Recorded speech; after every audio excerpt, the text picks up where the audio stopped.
Memes मस्त होते हैं, फनी होते हैं और कभी कभी बिल्कुल रैंडम भी। लेकिन क्या आपने कभी सोचा है कि ये मीम्स आखिर शुरू कहाँ से होते हैं? क्योंकि हर वायरल मीम के पीछे एक कहानी होती है, कुछ एक्सीडेंटल, कुछ प्लान और कुछ सिर्फ इंटरनेट की उल्टी सीधी चीजों का कमाल। और आज हम कुछ ऐसे 8 आइकॉनिक मीम्स की बैक स्टोरीज देखने वाले हैं, और जिसमें से जो पहला मीम था वो जस्ट एक नाम था, पर इस नाम ने ही काफी ज्यादा बवाल मचा दिया था। विनोद थारू।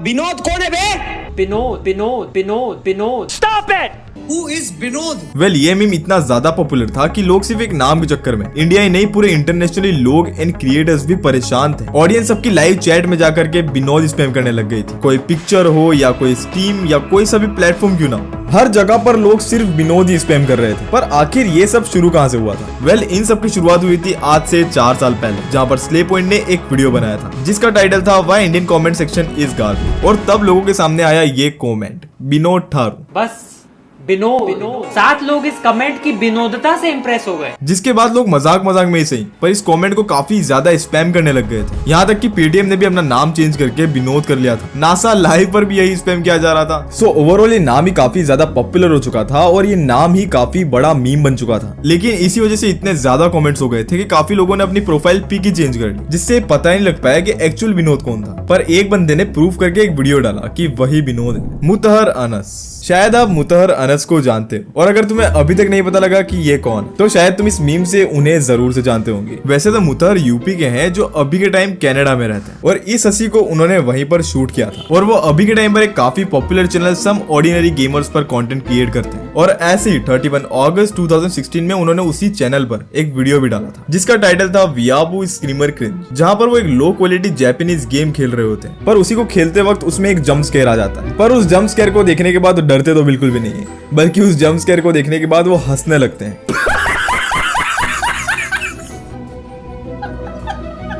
उस वीडियो को लोगों ने देखा हो या फिर नहीं, पर उस वीडियो को आज के टाइम पर 8 साल से भी ज्यादा हो चुके हैं, और आज के टाइम पर उस पर 3.2 मिलियन से भी ज्यादा व्यूज। पर ये कभी भी एक मीम नहीं बनता अगर बिग फ्लोपा जो एक मीम पेज यूजर है वो अपने इंस्टा पर इस लाफ को यूज नहीं करता। उस पोस्ट पर 88,100 व्यूज आए और यहाँ तक कि 10,700 लाइक्स आए, और वो काफी ज्यादा वायरल हो गया, और जिस कारण मुतहर भी वायरल हो गए। और फिर उसके बाद उन्होंने खुद भी उसके ऊपर रिएक्ट किया और एक वीडियो पोस्ट किया, I have the best laugh on TikTok. और साथ में आज भी ये मीम काफी ज्यादा पॉपुलर है, और साथ में मुतहर भी अपने चैनल पर काफी एक्टिवली कंटेंट बनाते हैं और साथ में लोगों को एंटरटेन करते हैं। Disaster girl. वेल इस लड़की का मीम तुम सभी लोगों ने जरूर से देखा होगा, जिसका एक्चुअल नाम है जोई रोज। और इस मीम की शुरुआत हुई थी 2005 में, जब जोई 5 साल की थी। उनके घर से 2 ब्लॉक दूर घर में आग लगी हुई थी, जिसको देखने के लिए जोई के साथ उसकी पूरी फैमिली वहां पर पहुंच गई, वो भी अपने एक नए कैमरा के साथ। पर वहां जाकर के उन्हें पता लगता है कि वो आग सिर्फ फायर फाइटिंग टेस्ट के लिए लगाई गई थी। और फिर होता क्या है, सब लोग चिल हो जाते हैं और उसी मोमेंट्स को कैप्चर करने लग गए, जहाँ पर जोई के पापा ने उसकी फोटो कैप्चर करने के लिए उसे स्माइल करने को बोला, और फिर ये मीम बन गई। पर इस मीम को वायरल होने में 3 साल लगे। 2008 में जेपीजी मैगजीन में छपने के बाद जोई वायरल हुई। लोग उसके इमेज को अलग अलग तरीके से यूज करने लग गए, कोई भी गलत इवेंट के साथ उसके इमेज को यूज किया जाने लगा। लेकिन उस समय के बाद आज जोई कुछ ऐसी दिखती है, जहाँ वो नॉर्थ कैरोलिना के एक रेस्टोरेंट में काम करती है, और यहाँ तक कि उसे बहुत सारी अपॉर्चुनिटीज भी मिलती है कई सारे इवेंट्स में जाने के लिए।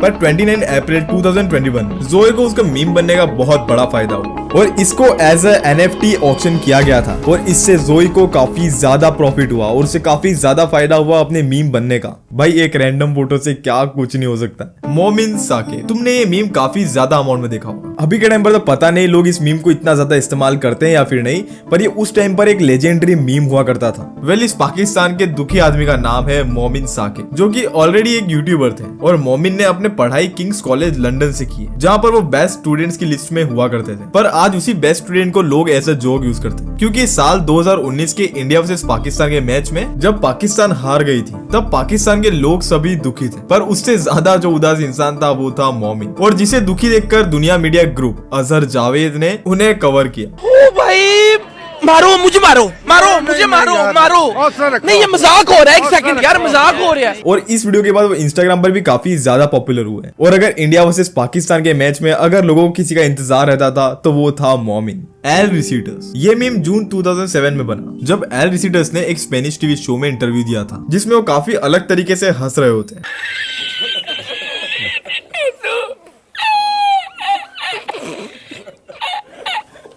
और उस इंटरव्यू में उनका अलग तरीके से हंसना लोगों को इतना पसंद आया कि सिर्फ उस इंटरव्यू के 5 दिनों के बाद उसकी एक क्लिप किसी ने कट करके अपने चैनल पर अपलोड कर दी और जो सीधा वायरल हो गई। सितंबर 2020 में एल रिसीडर्स को डायबिटीज की वजह से हॉस्पिटल में एडमिट करना पड़ा, जिसमें उनका लेफ्ट लेग एम्प्यूटेट कर दिया गया, मतलब कि उनके लेफ्ट लेग को काट दिया गया। और इसी अनफॉर्चुनेट सिचुएशन में एक फ्रेंच वीडियो फोरम ने 14,000 यूरोज रेज की ताकि एल रिसीडर्स एक इलेक्ट्रिक स्कूटर और व्हील चेयर ले सके। लेकिन सिर्फ 6 महीने बाद उनकी तबियत फिर से बिगड़ने लगी और 28 अप्रैल 2021 को एल रिसीडर्स का इलनेस रिलेटेड कॉम्प्लिकेशंस की वजह से देहांत हो गया। पर उनका इंटरनेट पर छोड़ा गया लेगेसी हमेशा जिंदा रहेगा। वो मोमेंट, हर जोक या कोई भी पंच लाइन के बाद इस मीम का यूज तो किया जाता ही है, पर ये मीम निकल कर आया था एक वीडियो जो कि 25 मई 2011 में यूट्यूब पर अपलोड किया गया था, जिसमें क्रिएटर मिस्टर डिशॉन रो एके सुपर हॉट फायर ने द रैप बैटल नाम से एक वीडियो पोस्ट किया था। वैसे तो एक्चुअल में रैप बैटल ही थी, पर इसमें सिर्फ 3-4 पंच लाइन्स मारी गई थी। डिशॉन रो अपने राइवल को अपने एक्स के नंबर देने की बात करता है, फिर उसने अपने राइवल को एक नोट देता है और उसके बाद वो ये बोलता है, साइक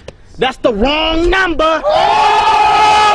जिसके बाद ये मीम बन गया और ये काफी ज्यादा वायरल भी हुआ और जिस पर आज के टाइम पर 69 मिलियन व्यूज है और जिस वजह से रो खुद को one of the best creator मानने लग गया था, क्योंकि उस टाइम पर इतने ज्यादा नंबर्स लाना इतना इजीली पॉसिबल नहीं था। पर जैसे ही उनको उस वीडियो के वायरल होने के पीछे का सच पता लगा कि वो एज अ मीम वायरल हुआ है, तो उन्होंने अपने आप को इस चीज से अलग करने के लिए बैटल वीडियो ही डिलीट कर दिया और यूट्यूब पर वीडियो डालना ही बंद कर दिया। जिसके बाद उन्होंने ट्राई किया स्टैंड अप कॉमेडी, पर वहां पर उन्हें उतनी सक्सेस नहीं मिली, इसलिए उसके बाद उन्होंने 2021 में वापस से यूट्यूब पर आने का सोचा और उन्होंने फिर से वो रैप बैटल शुरू की और आज के टाइम पर भी रॉ अपने YouTube चैनल पर ही कंटेंट बना रहा है। कजू किड, ये बच्चा सबसे पहले 1989 के कजू एड में आया था। तो अगर तुम्हें नहीं पता तो मैं बता दूं कि कजू एक म्यूजिकल टॉय होता है जो कि एक ट्यूब जैसा दिखता है। इसके दोनों एंड्स ओपन होते हैं और इसके साइड में एक होल होता है जो कि एक चमड़े के कागज या फिर बोल सकते हो एक मेम्ब्रेन से कवर्ड होता है। जब भी कोई इसमें फूंक मारता है तो ये एक बजिंग साउंड क्रिएट करता है, मतलब कि तुम एक विसल ही समझ लो भाई। पर ये बॉय वायरल अर्ली 2010 से हुआ था, जब 24 मार्च 2011 को यूट्यूबर जिम वैन ब्लैरियम और फिर अगस्त 24, 2014 डेड VRC यूट्यूब चैनल ने कजू किड का एडिटेड वर्जन अपलोड किया था। Wait a minute. Who are you?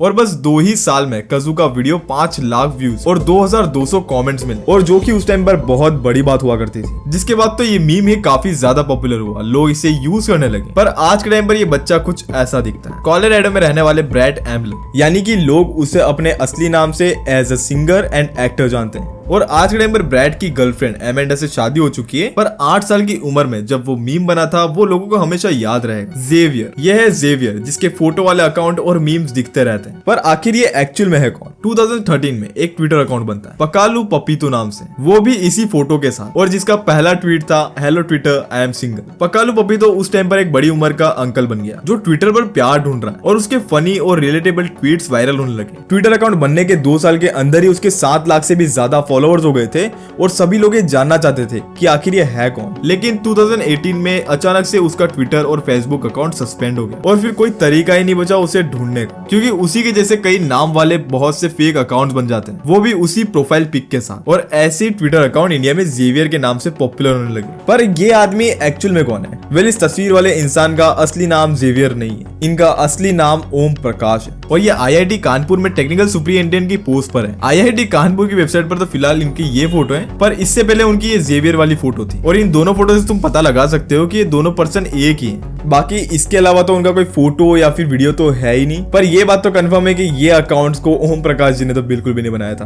बाकी ये वीडियो यहीं तक थी, और ऐसे कौन से लेजेंडरी मीम्स है जिनकी रियल बैक स्टोरीज किसी को नहीं पता है, और अगर उनकी रियल बैक स्टोरीज लोगों को पता भी है देन वो मीम्स आज के टाइम पर कहां पर है? ऐसे मीम्स के नाम मुझे कमेंट सेक्शन में बताओ। बाकी तुम मुझे इंस्टाग्राम पर आकर फॉलो कर सकते हो, ठीक है? वहां पर मुझे 10,000 फॉलोअर्स करने, भाई मैं ऐसे ही बोल रहा हूँ, ठीक है? लेकिन तुम जाकर के फॉलो कर लो। बाकी मैं मिलता हूँ तुमसे कोई नेक्स्ट वीडियो में, तब तक के लिए तुम्हें स्क्रीन के ऊपर 2 वीडियो दिख रहे होंगे, उन्हें जाकर के वॉच कर सकते हो।